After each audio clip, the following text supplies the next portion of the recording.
आई थी और उनका ठीक हो गया था। मीन्स विदाउट मेडिकेशंस भी मैं कह सकती हूँ कि मैंने उनको ठीक किया था और या बहुत थोड़ी मेडिकेशंस यूज़ करी थी।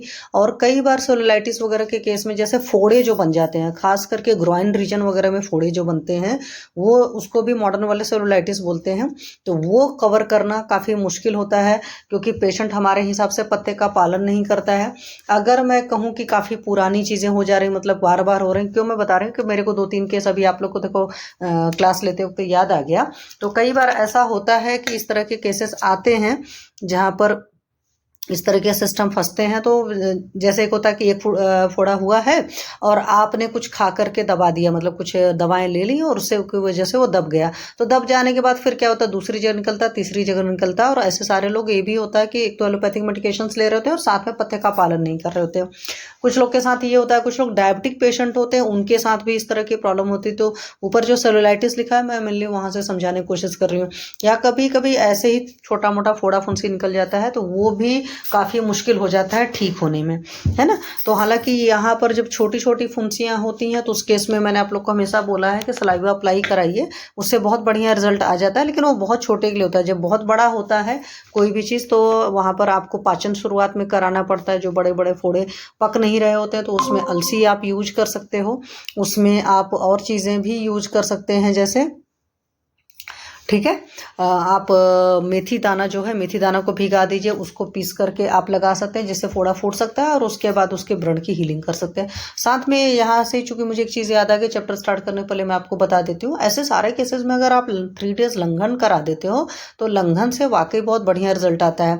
और कोई पेशेंट ऐसा है जो लंघन नहीं कर सकता है तो उसको लघु आहार पर रख दीजिए। पर वो मॉडर्न वाला सिस्टम मत करिए कि प्रोटीन रिच डाइट खा रहा, राजमा काबली चने कढ़ी दही ये सब खा रहा।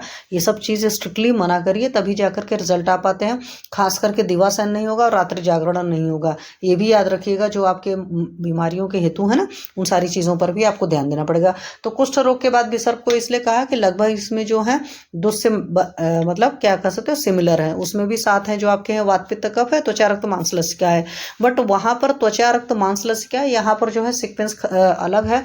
तो त्वचा रक्त मांस लसिका को अगर 1 2 3 4 कर लोगे तो विसर्प में जस्ट वही 2 4 1 3 आ जाएगा। कि मीन्स मैंने 2 लिखा तो रक्त पहला आ गया है ना, और तो फिर 2 4 लिखा तो लसिका आ गई, त्वचा रक्त मांस, और 1 और 3 त्वचा और मांस बाद में आते हैं। तो आप इसको ऐसे याद रख सकते हो क्योंकि जब एक जैसी मतलब बीमारियां हमें एक जैसे दूसरे होते हैं जैसे कुष्ठ और विसर्प में, तो कई बार सीक्वेंस वाइज भी प्रॉब्लम आती है। तो कितना रटोगे, तो उसका तरीका है कुछ कोडिंग वोडिंग सिस्टम से रट लो तो वो ज़्यादा बेहतर होता है। और वो अभी मैं आप लोग पढ़ाने से पहले थोड़ा सोचा था कि रीडिंग मारूं तो मुझे समझ में आया। विसर्प के साथ में आपको पता ही है स्किन पर होते हैं फोले टाइप के ब्लिस्टर्स फॉर्मेशंस होते हैं। तो इस तरह की सारी चीज़ें 1 minute someone wants to join, yes चलो हो गया। अब हम अपनी स्क्रीन पर आ जाएं। अंजू सैनी लेफ्ट। चलो इस तरह की चीज़ें फंसती रहती हैं। तो मेरा कहने का मतलब है कि आपको स्किन डिसीजेस कुछ भी होगा, क्योंकि कुष्ठ के केस में आपने दे रखा है कि स्किन पर कुछ भी हो रहा है उसको कुष्ठ मानते हो। जो मेजर वाला था वो लेप्रोसी आ जाता है महाकुष्ठ, और इधर क्षुद्र कुष्ठ आ जाता है। महाकुष्ठ के आपने टाइप पढ़े थे 7 होते हैं, 11 कुष्ठ 11 जो होते हैं क्षुद्र कुष्ठ होते हैं। विसर्प भी वैसे ही है। फर्क ये है कि जो कुष्ठ भी आपका त्रिदोषज था, ये भी त्रिदोषज है, लेकिन इसमें पित्त की दुष्टि ज़्यादा होती है या रक्त की दुष्टि ज़्यादा होती है। तो यहाँ पर थोड़ा सा ट्रीटमेंट का तरीका फर्क होता है विसर्प में, ये याद रखिएगा। यहाँ पर एक चीज़ और है कि कुष्ठ जो है बाहरी चीज़ों को ज़्यादा करता है, लेकिन विसर्प आपके अंदर की जो चीज़ें होती है उस पर भी कर सकता है। दैट इज श्लेष्मकला हृदय आवरण, मतलब सोचो कार्डियम जो है आपकी, उसको भी कर सकता है। लंग्स की जो प्लूरल है, प्लूरा, उसको अफेक्ट कर सकता है। और इसी तरीके से ब्रेन के अंदर भी हो सकता है, जो उसका आवरण है ना, जो मेनिंजेस वगैरह है, तो वहाँ पर भी प्रॉब्लम आ सकती है। तो बहुत कई बार विसर्प जो होता है जो इस तरीके से अंदर के इंटरनल ऑर्गन्स में चला जाएगा तो वो असाध्य होता है। तो ये चीज़ याद रखिएगा। और इसका जो वो है कि बैक्टीरिया वगैरह के पास में करोगे तो राउंड कोकाई है, इधर स्ट्रेप्टोकॉकस एरिसेपिलिस है, हर्पीस जोस्टर है। हर्पीस जोस्टर के चूंकि मैंने पेशेंट्स गायनी में काम करते हुए देखे हैं तो मुझे शक्ल देख करके बिल्कुल अलग सा पता चलता है। हालांकि स्किन के डिसीज के केस में मैं आपको बताऊं कई बार डायग्नोसिस काफ़ी मुश्किल होती है, ये भी याद रखना। स्किन की पेशेंट्स ट्रीट करना इतना आसान भी नहीं होता है, कई बार बहुत मुश्किल होता है, क्योंकि आपको मैंने वैसे ही बताया था कि स्ट्रेस लेवल बहुत ज़्यादा होता है। तो विसर्प बहुत सरपता है, मतलब फैलता बहुत ज़्यादा है। तो इस वजह से सुश्रुत ने इसके लिए वर्ड यूज़ किया है विसरणाच विसर्पम आहू, ठीक है। और चरक जी ने परिसर्प वर्ड भी यूज़ किया। तो ये लोग जो लोग पीजी एंट्रेंस एग्जामिनेशन के हिसाब से तैयारी कर रहे हैं तो उनके लिए इस तरह के वर्ड हैं, तो उन चीज़ों को याद रखिएगा। फिर आगे याद रखोगे तो चरक चिकित्सा स्थान में विसर्प के बारे में 21 में है, सुश्रुत के में निदान और चिकित्सा दोनों में है, और चरक के निदान में नहीं, क्योंकि चरक का तो निदान स्थान 8 ही चैप्टर ही आपको पता है, तो वहाँ पर विसर्प उसर्प के बारे में उन्होंने नहीं लिखा है। अष्टांग संग्रह के भी निदान में है और माधव निदान में भी है। माधव में जी ने अलग से विसर्प निदान किया है, जैसे पहले आपने देख कर के ही रखा है कि माधव जी ने अग्निमांत पर एक अलग चैप्टर लिखा है, इस तरीके से रहा है। और योग रत्नाकर जी ने भी किया है। और योग रत्नाकर की मैं आपको बताऊं कि योग रत्नाकर की एक खूबी है, तो उनके पास बहुत छोटे छोटे मतलब चीज़ें लिखी हैं, योग लिखे हुए हैं और बहुत अच्छे अच्छे योग हैं।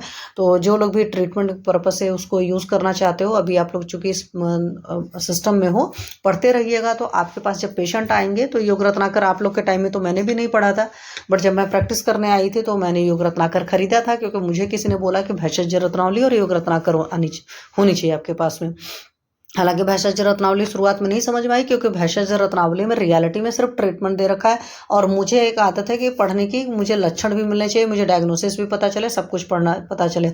लेकिन जब आप सर्टेन लेवल की प्रैक्टिस कर लेते हो तो उसके बाद फिर भेषज रत्नावली बहुत अच्छी लगती है। मतलब डायग्नोसिस बनाना अगर अच्छे से आ गया, और कई सारी चीज़ें इधर उधर की आपने आयुर्वेद सार संग्रह या और भी 10 बुक्स से देख ली और रिजल्ट नहीं आ रहे हैं, तो फिर भेषज रत्नावली फिर हम लोग पलटते हैं। या भेषज रत्नावली में भी काफ़ी अच्छे अच्छे योग हैं।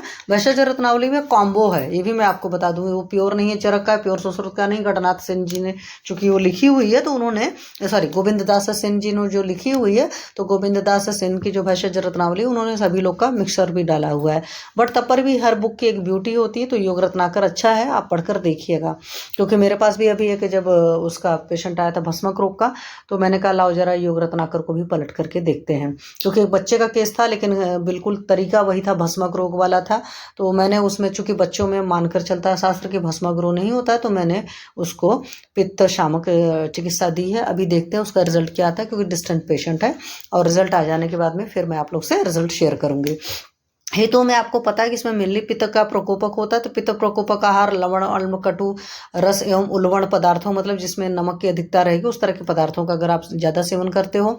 दही सुक्त सिरका सुरा सोबीर विकृत मदिरा हरित शाक, तो विदाही अन्नों का अधिक सेवन है।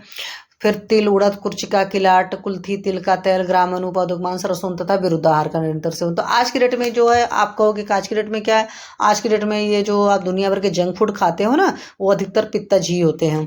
और दुनिया भर के जो मीट वगैरह भी लोग खाते हैं, तो वो भी जो गार्निशिंग वर्निशिंग करके वो भी तरीका वहीं पर आ जाता है। अधिक भोजन करना, क्योंकि सर्दोष प्रकोपक था, तीवा स्वाप आपका पता ही है अग्निमांत का कारण था। अजीर्ण है और अध्यसन है। अध्यसन का मतलब एक बार का खाना नहीं पचा, अधिअसन आपने ऊपर से फिर से खा लिया। तो ये सारे हेतु हैं उसके आपके विसर्प के, तो याद रखिएगा। लेकिन शुरुआत में आप हमेशा बुक में कोशिश करिएगा, 2-4 तो आपको पता रहते हैं कि भाई दिवाशयन होता है, रात्रि जागरण होता है, बेगों का धारण होता है, ये सारी चीज़ें को ला। लेकिन पहले पित्त प्रकोपक में वो सब सारी चीज़ें, लवण अम्ल कटु चीज़ों का, रसों का ज़्यादा सेवन किया, ये लिखिएगा। ऐसा ना करिएगा जैसे मैंने 2-4 पढ़ा है सिर्फ वही लिख लिया, तो एग्जामिनर समझ जाएगा कॉमन हेतु बस लिख रहे हैं। हमें उस डिसीज के स्पेसिफिक हेतु भी लिखने पड़ते हैं।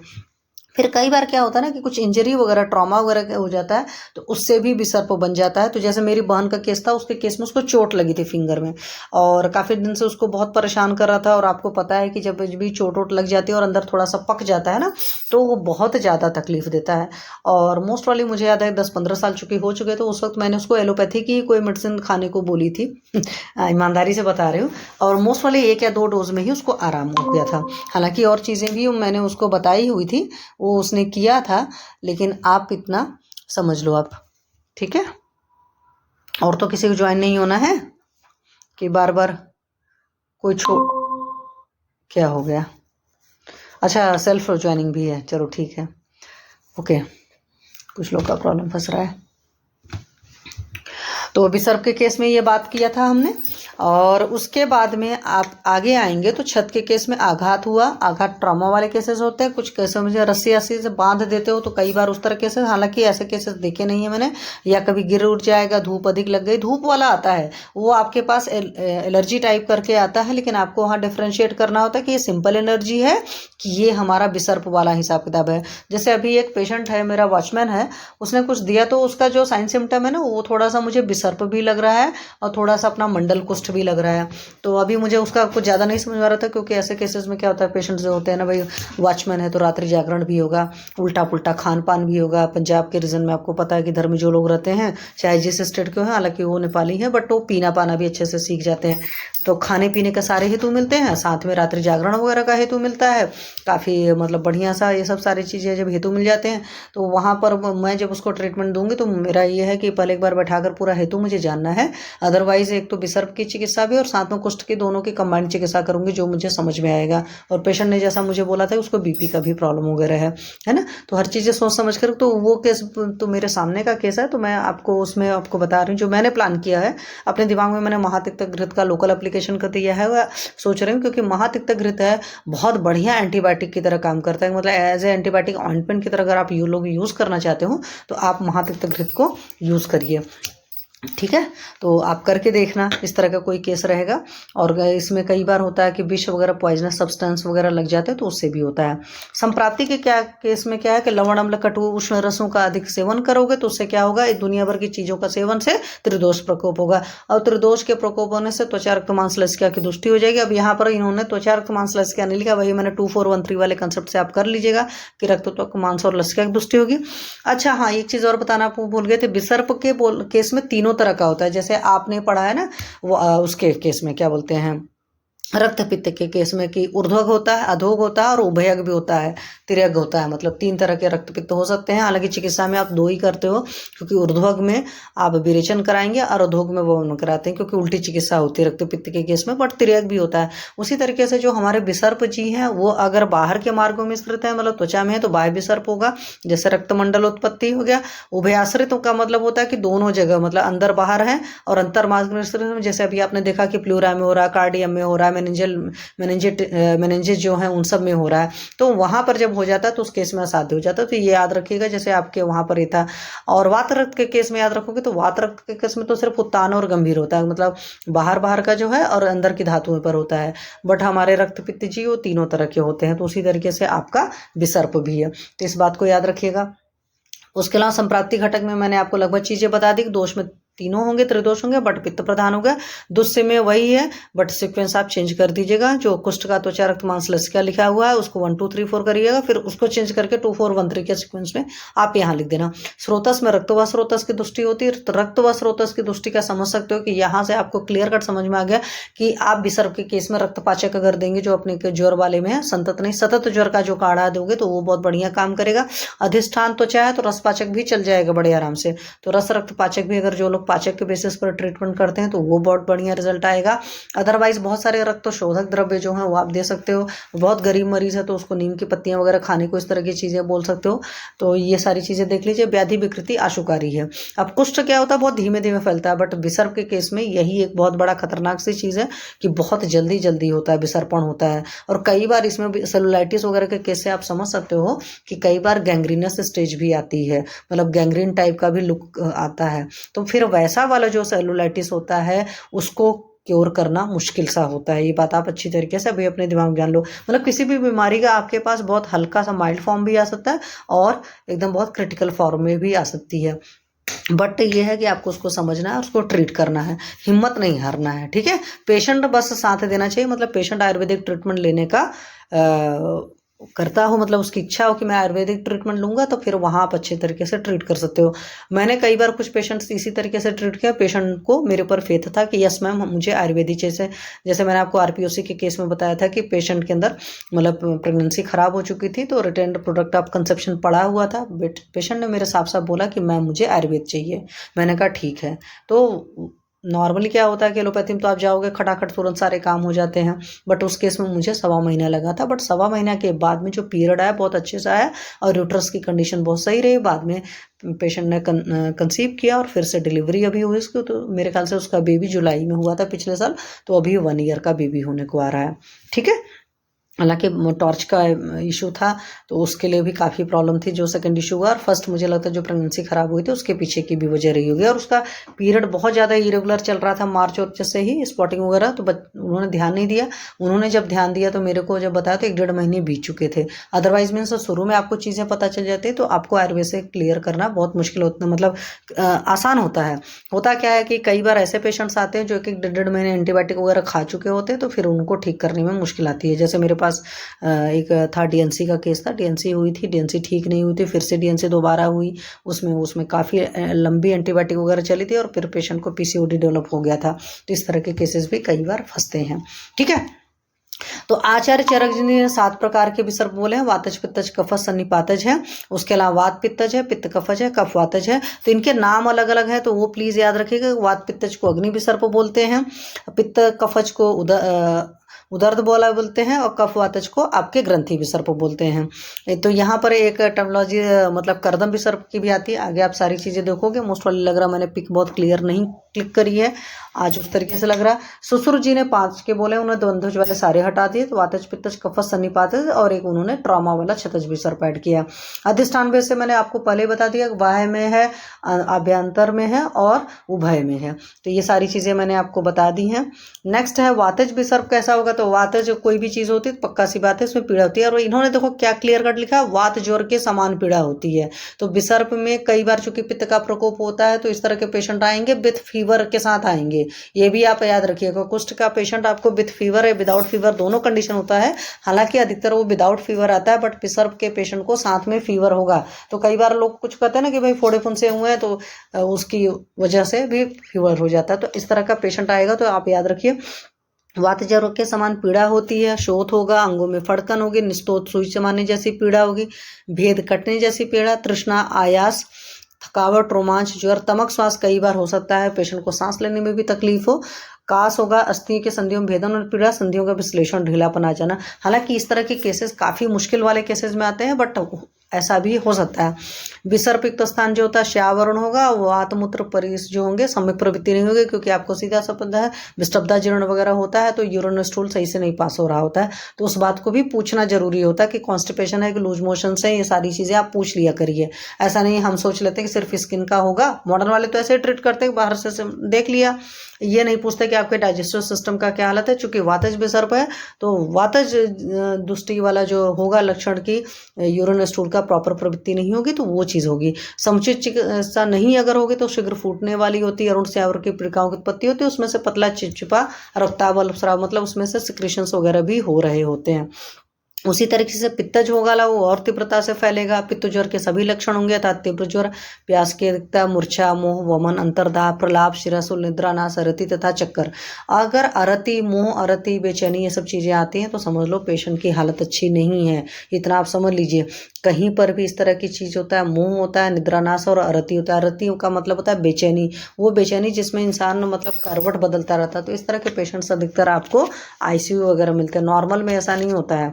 नॉर्मल वाला पेशेंट आएगा ना तो ठीक ठाक सा होगा, बस कंप्लेन करेगा, उसके चेहरे पर दिखेगा हाँ दर्द है, लेकिन किसी भी कंडीशन में उसको आराम नहीं आ रहा है, तब समझ लो कि तकलीफ ज़्यादा बड़ी है, मतलब इस पेशेंट को क्रिटिकल केयर की ज़रूरत है। फिर त्वचा एवं विसर्प का वर्ण ताम्र वर्ण का, हरित, हारिद्र, नील, कृष्ण तथा रक्त वर्ण का होता है। उत्से अतिताह भेदनवत पीड़ा युक्त पीड़िकाएं होंगी। जिस वर्ण की पीड़िकाएं होती है उसी प्रकार का स्राव निकलता है। पीड़िकाएं शीघ्रपाकी होती है। तो अभी जब आपके पास कभी भी विसर्प का पेशेंट आएगा तो देख लीजिएगा कि उसका वर्ण कैसा है और उसका सिक्रेशन कैसा है, क्योंकि वात वाले में अलग टाइप का सिक्रेशन था, ठीक है, यहाँ पर अलग टाइप का सिक्रेशन होगा, तो इसे याद रखिएगा। नेत्र, मल और मूत्र वर्ण हारिद्र हो जाते हैं। हालांकि ऐसे वाला केसेस कम देखे हैं, तो साथ में जॉन्डिस की भी इन्वॉल्वमेंट होगी, तभी इस तरह का चीजें हो जाएंगी, ठीक है।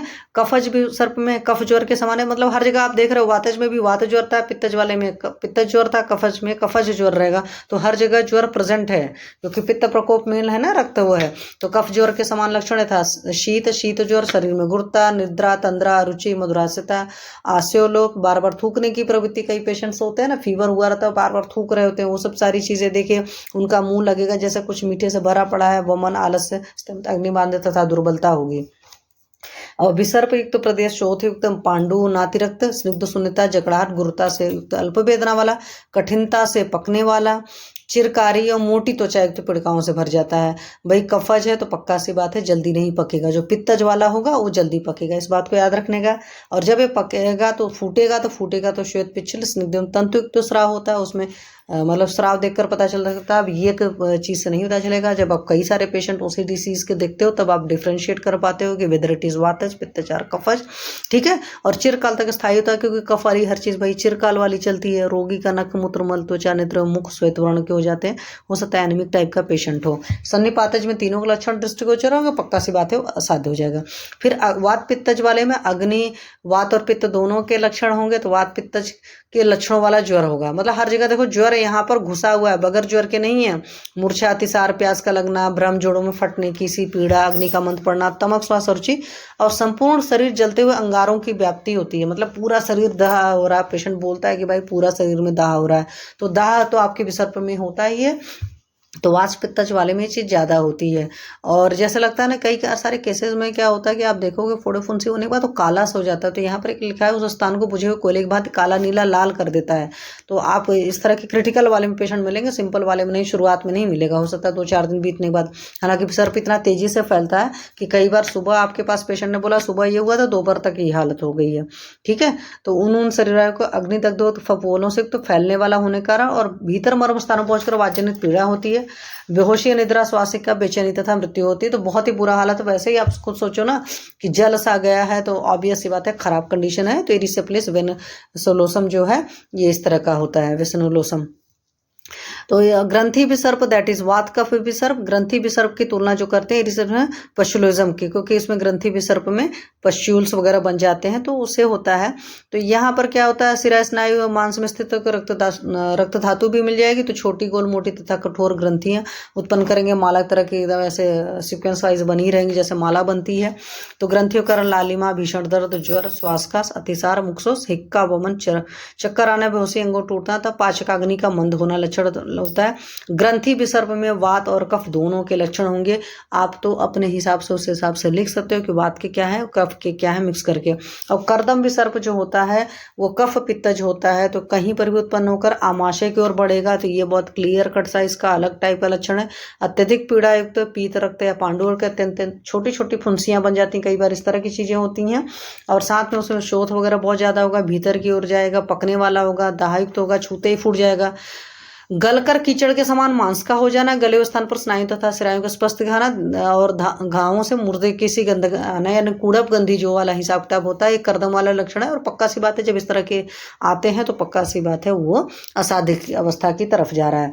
फिर सार्वदयिक लक्षणों में ज्वर निद्रा तंद्रा शिरसूल अंगों में शिथिलता अरुचि चक्कर आना मूर्छा पाचकाग्नि मंद पड़ना अस्थियों में फुटन तृष्णा आव पड़ना तथा मलवाई स्रोतों का लिपा होना सा प्रतीत होता है। इसकी तुलना विसर्प यानी इरिसिप्लिस और मस्कुलोटेनियस गैंग्रीनस अवस्था से की जा सकती है, क्योंकि देखो कोत हो रहा है, सड़ रहा है, मतलब सड़ करके गल कर निकल रहा है, तो सड़ करके गल कर निकल रहा है। तो और आप उधर देख रहे थे ना कुछ ज़्यादा ही वो गला हुआ सा है, कीचड़ के समान हुआ, छूते ही फट जा रहा है, तो इस तरह की गैंग्रीनस कंडीशन में। हालांकि गैंग्रीनस वाला उधर पीछे वाला भी हो सकता है जिसमें सड़ा सा बन जा रहा था, मतलब लाल अलूरोमर हो जा रहा था, कोयला कटा हुआ सा, क्योंकि गैंग्रीन वाली कंडीशन तो लगता ही नहीं कि पूरा किसी ने जला दिया है काला काला।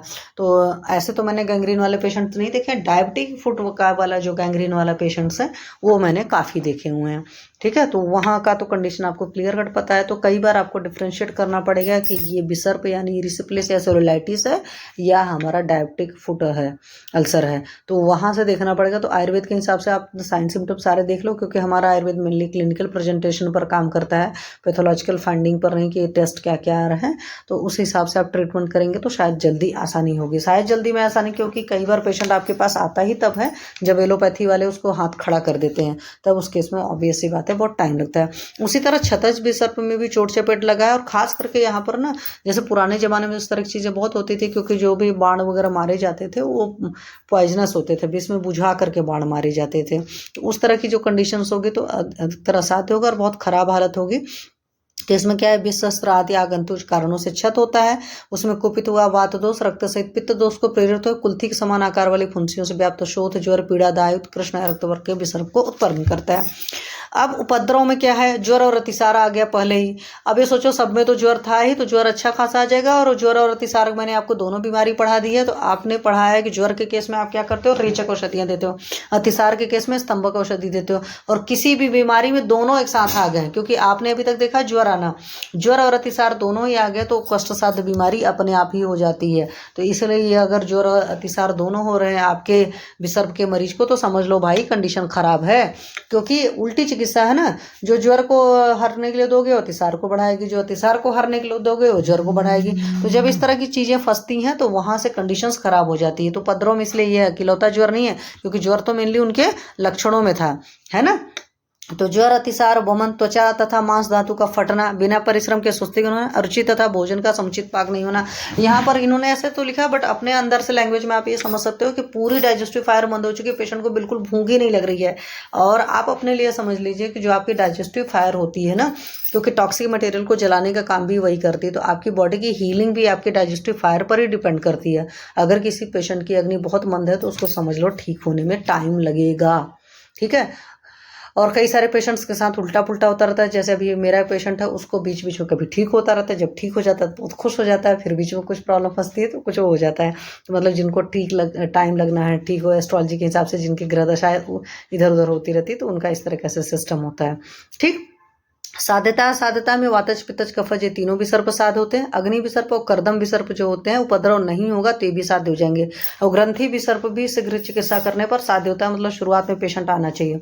और समुचित न उपचार होने पर अग्नि तथा कर्दम विसर्प घातक होते हैं। उपद्रव युक्त ग्रंथि विसर्प भी असाध्य हो जाएगा, ठीक है। अभी तक सब साध्य चल रहे थे, लेकिन अगर उपद्रव किसी में आ गया, क्योंकि उपद्रव तो वैसे ही ट्रीट करना मुश्किल है, ऊपर से हमारे विसर्प जी हैं, इतना दाह होता है, इतना जलन होता है, बुखार रहता है ना, पेशेंट की हालत बहुत खराब रहती है, आप समझ लो। तो हमें होता है कि पहले हम विसर्प देखें कि पहले उसके उपद्रव देखें। हालांकि विसर्प देखना होता है, लेकिन आपको मालूम है कि कभी कभी कंडीशंस ऐसी फंस जाती है कि हमें कई बार कुछ केसेस में उपद्रव की चिकित्सा पहले करनी पड़ती है। और सन्निपातिक विसर्प जी तो बिल्कुल हैं ही, उल्टे पुल्टे उनकी चिकित्सा चलती है, मतलब उल्टा होने की वजह से, संपूर्ण धातु अनुसरण करने वाला होने से, आशुकारी होता है, तो विरुद्धोपक्रम होने से असाध्य माना जाता है। तो विरुद्धोपक्रम कहीं पर भी हो जाता है तो वो सारी चीजें असाध्य हो जाती हैं। अब ये आपको शॉर्ट नोट में ये आ सकता है कि कुष्ठ और विसर्प में क्या डिफ्रेंशिएशन है। हालांकि मैंने सब आपको बता दिया कि कुष्ठ जीवित त्रिदोषस थे, विसर्प जीवित त्रिदोषस थे, लेकिन सिक्वेंस जो है हमारे कुष्ठ जी में कफ पित्त वात है, यहाँ पर उल्टा है, पित्त वात कफ है। ये आप सिंपल सा सकते हो, त्रिदोषस दोनों में होते हैं, बट इसमें मेनली पित्त प्रकोप या रक्त का प्रकोप होता है, ठीक है। वहां पर भी 7 है, यहाँ पर भी 7 है। तो चार रक्त मांस लसिका आपके कुष्ठ में था, यहाँ पर 2413 के हिसाब से आप लिख दीजिएगा, सिस्टम अलग सा हो जाता है। दूसरी बात, कुष्ठ आपका स्लो वाला है कि धीरे धीरे आता है। विसर्प क्या होता है, तुरंत तुरंत आशुकारी व्याधि होती है। और कुष्ठ एक स्थान से प्रारंभ होकर धीरे धीरे जाएगा, वो तो शीघ्र सारे शरीर में फैल जाएगा। लॉस ऑफ सेंसेशन आपको पता है कुष्ठ का लक्षण है, विसर्प का लक्षण ये चीज नहीं है, तो ये याद मॉडर्न से भी आपको याद रहेगा। कुष्ठ के केस में मेजॉरिटी केसेस में वेदना और दाह बहुत कम होता है। कुष्ठ के जितने मरीज आपके पास आएंगे वो पेन की कंप्लेन कम करके लाते हैं, वो मेनली आपका कॉस्मेटिक वैल्यू की वजह से ज़्यादा आते हैं कि भाई देखो मेरे को क्या हो गया, कैसा लग रहा है। कुछ ही केसेस में होगा तो वेदना और दाह कम होता है, बट विसर्प के केस में वेदना और दाह बहुत ज़्यादा होता है, क्योंकि पित्त का सारा लक्षण है। कुष्ठ आपका अधिकतर कष्ट साध्य असाध्य है, और हमारे विसर्प जी साध्य हैं, लेकिन वही है शुरुआत में आएंगे तो साध्य हैं, वरना बाद में ये भी असाध्य हो जाते हैं, क्योंकि बहुत जल्दी फैलता है ना। अगर मान लो सरफेस एरिया बहुत ज़्यादा कवर कर लिया, जैसे बर्न का केस होता है कि कितना बर्न हुआ है। बर्न के केस में आपने पढ़ा है ना, 9, 18, 27 इस तरीके वाला सिस्टम है कि आर्म्स को आपने अलग तरीके से डिवाइड किया होगा, सेकंड प्रॉप में पढ़ा होगा। बाजुओं के लिए मतलब लेग के लिए आपने अलग तरीके से, एब्डोमेन के लिए अलग तरीके से परसेंटेज डिफाइन होता है। तो उसमें यह ना कि कितना परसेंट बॉडी का जला है, उस हिसाब से आप ट्रीटमेंट करते हो। तो क्यूरेबिलिटी, नॉन क्यूरेबिलिटी आप वहां से डिफाइन करते हैं। वैसे विसर्प के केस में कि कितना कहां तक फैल चुका है उस हिसाब से होता है, तो ये चीज देख लीजिएगा आप लोग। फिर चिकित्सा सूत्र में पक्का सी बात है, लंघन और रुक्ष पदार्थों का सेवन कराएंगे, क्योंकि हमें रक्त को शुद्ध करना है। और उसके अलावा जैसा दोष रहेगा, बमन विरेचन, क्योंकि त्रिदोष था तो बमन विरेचन, परिसेचन, रक्त मोक्षण सब चीजें कराएंगे। पित्त प्रकोपक आहार भी हर ज्यादा था तो अविदाही पदार्थों का सेवन कराएंगे। और द्वंद्वज और त्रिदोषज में कुष्ठ के समान ही चिकित्सा करोगे, घृत, चूर्ण, क्वाथ, रस युक्त रसायन औषधियां जो उधर आपने कुष्ठ में यूज करी थी वो सारी करेंगे। अब यहाँ देखोगे ना बहुत सारी चीजें सेम है, कुछ कुछ चीजें आपको डिफरेंशिएशन पता होना चाहिए। एकक द्रव्य अमृता बहुत यूज करते हैं, मैंने आपको बताया था कि गिलोय हमारे रस धातु पर बहुत बढ़िया काम करती है। गिलोय हमारी जितनी स्किन डिसीज होती है उस पर बहुत बढ़िया काम करती है। गिलोय जो है, अभी मैं एक दिन किसी सर का सुन रही थी, रक्त धातु पर बहुत बढ़िया काम करती है। तो रक्त की कोई बीमारियां हैं वहां पर आप गिलोय यूज करिए। किडनी की कोई बीमारी है आप वहाँ गिलोय यूज करिए। जैसे मैंने जहाँ जहाँ यूज किया मैं वहाँ साफ बता रही हूँ मेनली। तो किडनी के पेशेंट्स को मैं गिलो काफ़ी यूज़ करती हूँ। शर्त मेरी वही होती है, मैं मार्केट की गिलोय घनवटी वगैरह पर मेरे रिजल्ट नहीं आते हैं। मेरे रिजल्ट तभी आते हैं जब मैं पेशेंट को फ्रेश गिलोय लेने को बोलती हूँ और वो लेता है और 100% रिजल्ट है। और ये जो गिलोय घनवटी और दुनिया भर के मार्केट में आते हैं या गिलोय सब, तो मैंने देकर देखे हैं, बट उतने शानदार रिजल्ट रियलिटी में नहीं होते हैं। कंपनियों का प्रॉफिट का चक्कर होता है या जो होता है मुझे नहीं पता है। बट आपके पास इस तरह का पेशेंट आता है तो प्लीज़ गिलोय तो लगा कर रखिए, और खास करके नीम के साथ लगा कर रखिए, क्योंकि नीम का पेड़ सेल्फ आपके लिए यूज़ हो जाएगा और उस पर चढ़ी हुई गिलोय ही चाहिए होता है।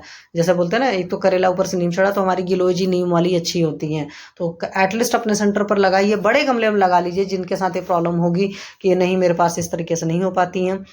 और नहीं तो आसपास कोई पार्क होता है ना अपने एरिया में, जिस सिटी को जो बिलोंग करता है, मैं वही कहूँगी उस पार्क में उस तरह के प्लांट्स लाकर आप लगा दो और लोगों को उसके फ़ायदे बता दोगे तो आपके साथ कोऑपरेट करेंगे।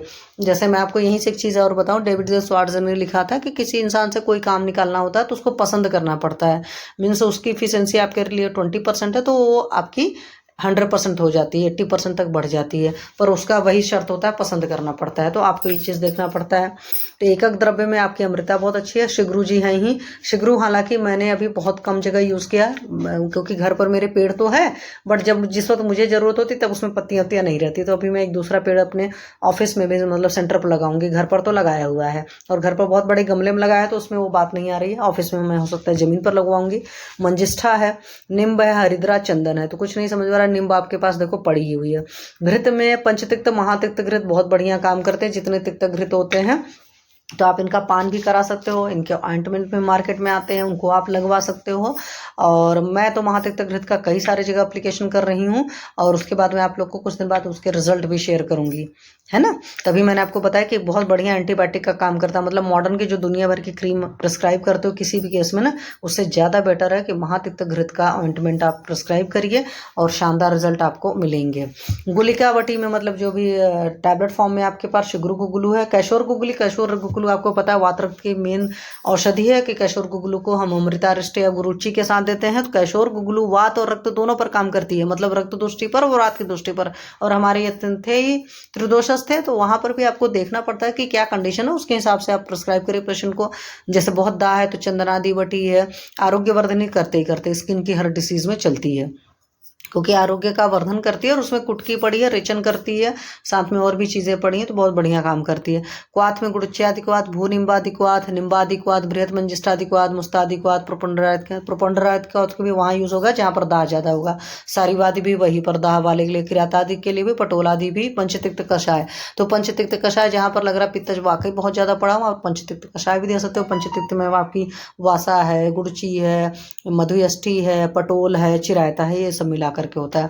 हालांकि हमारी जो निम्ब जी हैं पंचतिक्त में आती हैं तो हम अपने तिक्त क्षीरबस्ती में नहीं यूज़ करते हैं क्योंकि निम्ब जो होती है रुक्ष होती है। स्किन की डिसीजेज में यूज़ करना होता है। नॉर्मली निम्ब हर जगह और बहुत ज़्यादा दिन तक नहीं यूज़ किया जाता है, ये भी याद रखिएगा। जैसे हरित की रुक्ष होती है ना, तो पुरुषों को ज़्यादा दिन यूज़ नहीं करते, गर्भणियों को नहीं देते, बालकों को नहीं देते हरित की वगैरह। इमरजेंसी में आप हरित की देते हैं तो आप हमेशा याद रखिए हरित को कैस्टर ऑयल के साथ दे दीजिए या हरित को घृत के साथ दीजिए तो उसके साइड इफेक्ट कम आते हैं। हाँ, हरित की आपके डायबिटीज़ पेशेंट के लिए अच्छी है लेकिन लंबे टाइम तक मत चलाइए, याद रखिए। रस योग में चंद्रकला रस, गंधक रसायन, आरोग्यवर्धनी तो है ही, और ये सब काला अग्नि, रुद्र रस, ये सब मैंने यूज़ नहीं किया तो उसके बारे में मैं कमेंट नहीं करूंगी, आप लोग रट्टा मार लेना। आसो और इसमें मंजिष्ठारिष्ट, सार्वधिरिष्ट, खदिरारिष्ट, चंदनासो, ये सब सारी चीज़ें यूज़ कर सकते हो। आपका मंजिष्ठारिष्ट जो है स्किन डिसीज पर बहुत बढ़िया काम करता है। सारीवादरिष्ट जहाँ पर दाह वगैरह के साथ रहेगा तो वहाँ पर यूज करें। खदिरारिष्ट स्किन के ऑर्डर में काम करता ही है। और चंदनासो जी फिर वही हो गया कि जहाँ पर ज़्यादा बर्निंग सेंसेशन हो रहा है आप वहाँ पर यूज़ करिए। बहुत सारे प्रदेह प्रलेप हैं, मतलब जो आप लोकल एप्लीकेशन देते हो, दैट इज सारीवादी प्रलेप, त्रिफलादि प्रदेह। कुछ नहीं समझ में आता त्रिफला ही लगा दो। ये देख लो, खदिरादि है, दुर्वाघृत है। जो नहीं बना सकते हो उसके लिए मैं बात कर रही हूँ। दशमूल तैल मार्ग में आता है, आप अपने पास रख सकते हो। दंत्यादि लेप, मूलकादि लेप है। पथ्यापथ्य में सब सारे वही है, इसमें सिट्रस फ्रूट्स मिनली पत्ते हैं और मधु एवं चीनी मिला हुआ मंथ है। खट्टे अनार, आंवला, फालसा, मुनक्का, खजूर, मूंग, मसूर, चना, अरहर। जंगली चीजों का मांस रस लिखा है।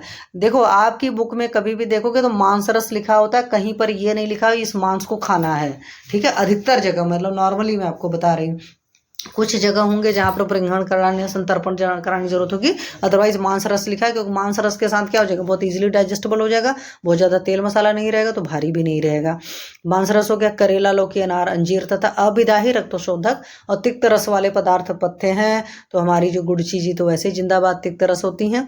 अपथ्य में विदाही, अन्नपान, विरुद्ध भोजन, दिवा स्वप्न, क्रोध, व्यायाम, आतप सेवन, अग्नि सेवन, तेजवायु, लहसुन जो होता है पित्त प्रकोप होता है, दधी, सुक्त इत्यादि पथ्य है। क्योंकि दधी जो होती है आपको शुरू से मैंने बताया है वो शोथ कारक होती है, शोथ उत्पन्न करती है, और तक्र हमारा जो होता है शोथ नाशक होता है, ठीक है। तो कोई भी विदाही अन्नपान वगैरह नहीं इस्तेमाल करेंगे, सरसों का तेल वगैरह ज़्यादा नहीं खाएंगे पिएंगे, कि पता चला बैगन का भुर्ता बना करके उसमें ढेर सारा तेल तुल डाल करके खा रहे हो तो बढ़िया से विदाही हो जाएगा। तो इसी वजह से जब किसी को व्रण वगैरह होता है, किसी को स्किन डिसीज होता है, तो बहुत ही इजीली डाइजेस्टेबल चीज़ें और बहुत ही रुक्ष शुष्क सी खानी पड़ती हैं, इस बात का ख्याल रखिए। पर हर जगह वही है, टर्म्स एंड कंडीशन अप्लाई, तो पुरुषम विक्षम के हिसाब से हमें निर्णय लेना पड़ता है, ठीक है। तो ये सारी चीज़ें आपके विसर्प के केस में है। अब आप लोग का कोई क्वेश्चन हो तो बताएं आप लोग।